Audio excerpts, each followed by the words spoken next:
कि जितने भी हमारे त्योहार होते हैं वो भागवतिक होते हैं।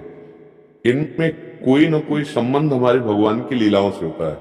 जैसे ये दीपावली है, तो अवध में भगवान श्री रामचंद्र जी, तो ये उत्सव मनाया गया। दीप, संपूर्ण अयोध्या दीप से प्रकाशित है। भगवान श्री राम 14 वर्ष वनवास के बाद अवध में जो है विराजमान हो रहे चक्रवर्ती सम्राट पद पे। तो ये अब इसे हम घर घर, हमें लगता है पूरे भारत में मनती होगी। सद्भावना तो है, पर हमको ये समझना पड़ेगा कि जैसे हम दीपावली उत्सव में जुआ आदि खेलने लगते हैं, लोग नहीं खेलने लगते कि भाई साल भर तो हम नहीं खेलते, पर दीपावली को तो खेले। क्यों भाई? कहाँ लिखा हुआ है कि आप दीपावली को वो अपराध करें जिसमें कलयुग का वास रहता है, जिसमें बड़े बड़े धर्मात्माओं की भारी भारी विपत्तियां आई। धर्मराज युधिष्ठिर, महाराज नल, दमयंती, बड़े बड़े पावन चरित्र हैं महापुरुषों के। क्यों? द्यूत कीड़ा में कलयुग का निवास है। कलयुग शराब पीना, मांस खाना, पर स्त्री गमन करना, स्वर्ण चोरी करना, द्यूत कीड़ा करना। द्यूत माने जुआ खेलना। तो जैसे दीपावली को ज्यादा तो हमें ज्ञान नहीं, पर गांव में हमने देखा था कि जो लोग नहीं खेलते थे वो भी खेलते थे। आज हम दांव लगाएंगे, पर प्रभु से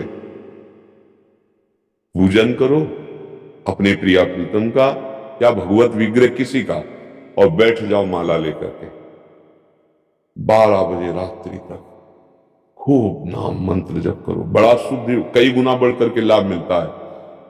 दीपक जला लो घी का, खूब गुरु मंत्र जपो, नाम जप करो, द्यूत कीड़ा आदि, ये सब आपको असत मार्ग में ले जाएगी। तो ये जो हमारा त्योहार है, इसका आंतरिक भी स्वरूप है। हमारे हृदय में भक्ति कर दीप, प्रेम कर बाती। हमारे अंदर ज्ञान का प्रकाश। जैसे हम घर में दीपक जलाते हैं तो अंधेरा जाता है ना, बाहर के अंधेरे जाने से हमारे हृदय का अंधकार तो नहीं मिटेगा ना। तो हमें हृदय का भी अंधकार नष्ट करना है। जब बाहर की दीपावली इतनी खुशी दे सकती है, तो अगर अंदर की दीपावली हो जाए तो कितना आनंद आ जाएगा। ये तो हम आनंद सिंधु में डूब जाएंगे। कौन सा दीप अंदर जलाया जाता है? भक्ति का दीपक और प्रेम की बाती। अगर भक्ति का दीपक प्रेम की बाती हो जाए तो उस प्रकाश जो प्रकट होता है उसे ज्ञान कहते हैं। उस ज्ञान से ये जितनी भी चिंता, शोक, दुख, मृत्यु आदि का भय है, ये सब नष्ट हो जाएगा।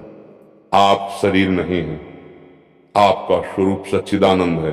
किसी भी शस्त्र अस्त्र की ताकत नहीं कि आपको मार सके, और ये शरीर बच नहीं सकता, क्योंकि ये प्रकृति का है और ये मरेगा। जैसे ये बच्चा से कब जवान हुआ, कब बूढ़ा हुआ, आपको पता नहीं चला, ऐसे ही कब मृत्यु आ जाएगी आपको पता नहीं चलेगा, और शरीर छिन जाएगा। ये प्रकाश होता है अंदर। और जब ये बात पता चल जाती कि मैं कौन हूं, तो नाश पड़ता है आत्मानंद। यज ज्ञात्वा स्तब्धो भवति मत्तो भवति आत्मा रामो भवति। जिसको जान लेने पर वो शांत हो जाता है, वो मस्त हो जाता है, वो आत्मा राम हो जाता है। ये आई दिवाली अंदर की। तो ये भक्ति कर दीप और प्रेम कर बाती किसी बाजार में नहीं मिलती है। ये बाहरी दीपक और बाती तो बाजार में मिल जाती है, लेकिन ये भक्ति कर दीप प्रेम कर बाती कहां मिलेगी? बोले साधु संगति करी अनुदिन राती। यदि भगवत प्रेमी महात्माओं का संग हो जाए तो दीपक भी मिल जाएगा, बाती भी मिल जाएगी, और प्रकाश भी हो जाएगा, और अज्ञान अंधकार नष्ट हो जाएगा। हमें लगता है खूब बढ़िया दीपक जलाए और मंजीरा उठावे, भगवान नाम कीर्तन करे 10, 20, 50 लोग मिलके, फिर एकांत में नाम जप करे, ठाकुर जी को भोग लगाए, आरती करे। तो ये सात्विक, भगवान आए तो सब उत्सव मनाए, आनंद मनाए, आसुरी प्रवृत्ति वाला कोई भी कार्य ना हो।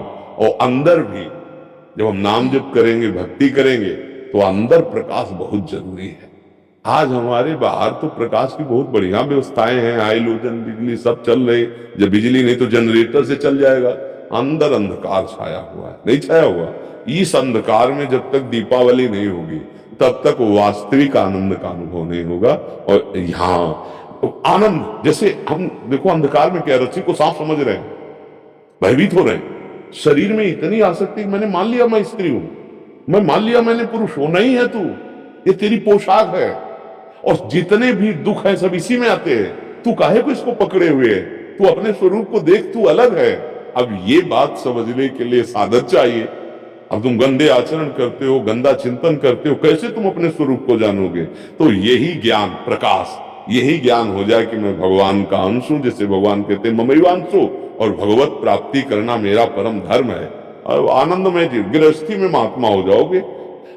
इतना आनंद रहता है उसको जो भगवत प्राप्त है, जो भगवान के चिंतन में, भारी से भारी दुख उसे कहीं भी विचलित नहीं कर सकता। आएगा दुख, बचो। दुख आने के पहले जहां दुख का प्रहार होना है उससे अलग हो जाओ। बिल्कुल आप अलग है। जैसे मेरी टेबल, मेरा हाथ, तो मैं हाथ तो नहीं हूं ना, ऊपर पूरे मेरा शरीर, खुद आप बोल रहे हैं मैं शरीर, ऐसा तो नहीं कोई कहता मेरा शरीर, मतलब ये मैं नहीं हूं। ठीक, अंदर चलते हैं, मेरा मन, मेरी बुद्धि, मैं तो नहीं बोला। फिर और अंदर चलते हैं, कारण शरीर, वो स्वभाव का आ जाता है, बोले मेरा स्वभाव ऐसा नहीं है। आप इस अलग को अपने में धर लिए, अब दुर्गति हो रही। मैं धनी, मैं निर्धन, ये प्रपंच छा गया। बस इसी दीपावली में ये देख लो प्रकाश में कि तुम ये नहीं हो जो तुम दुख पा रहे हो। तुम दुख, कोई भी दुख तुम्हें छू नहीं सकता। आनंद सिंधु का बच्चा आनंद सिंधु है। ईश्वर अंश जीव अविनाशी, चेतन अमल, सहज सुख राशि। मुझे तो लगती यही दीपावली हमारे हृदय में भी जलनी चाहिए। बाहर सावधानी पूर्वक नाम जप करें, अच्छे भोग प्रभु को लगावे, ये उद्दंडता वाले कार्य, जुआ खेलना, ये सब ऐसे कार्य ना करे। और अंदर की दीपावली जलाने की भी एक बार कोशिश करें। अगर जल गई तो जन्म मृत्यु रूपी भय से मुक्त हो जाओगे। और ये शरीर केवल इसीलिए मिला है, नहीं तो भटकना ही भटकना है हमारी। महर्षि, एक विशेष पर्व पे आपने किसी को बोला था कि आज ये ऐसा पर्व है, आज से दृढ़ निश्चय करो कि आज से मैं ये व्यसन छोड़ दूंगा। तो महर्षि आज बहुत सारे नए युवक भी आपसे जुड़े हैं महर्षि, तो महर्षि आपकी तरफ से उनके लिए, क्योंकि उनको एक दृढ़ता चाहिए कि कोई तो एक बोले हमें कि आज से व्यसन नहीं करूंगा। हाँ, हम तो प्राय हर एकांतिक के समापन में सबसे कहते हैं, ए भैया तुम आए हो, आज से तुम गलत आचरण न करो, शराब न पियो, माताओं बहनों की तरफ पाप दृष्टि से मत देखो। माता पिता को भगवत भाव से देखने के लिए बुद्धि शुद्ध चाहिए। जगत में अगर उन्नति प्राप्त करना है तो बुद्धि शुद्ध चाहिए। शराब पीना, मांस खाना, व्यभिचार करना, जुआ खेलना, चोरी, हिंसा, बड़े बड़े गंदे आचरण होते जा रहे हैं नई समाज के। और वो मोटरसाइकिल से बगल से निकले, कोई बहन मोबाइल से बात कर रही, ऐसा झटका कि नाक के बल गिर गए, मुंह के बल गिर गए।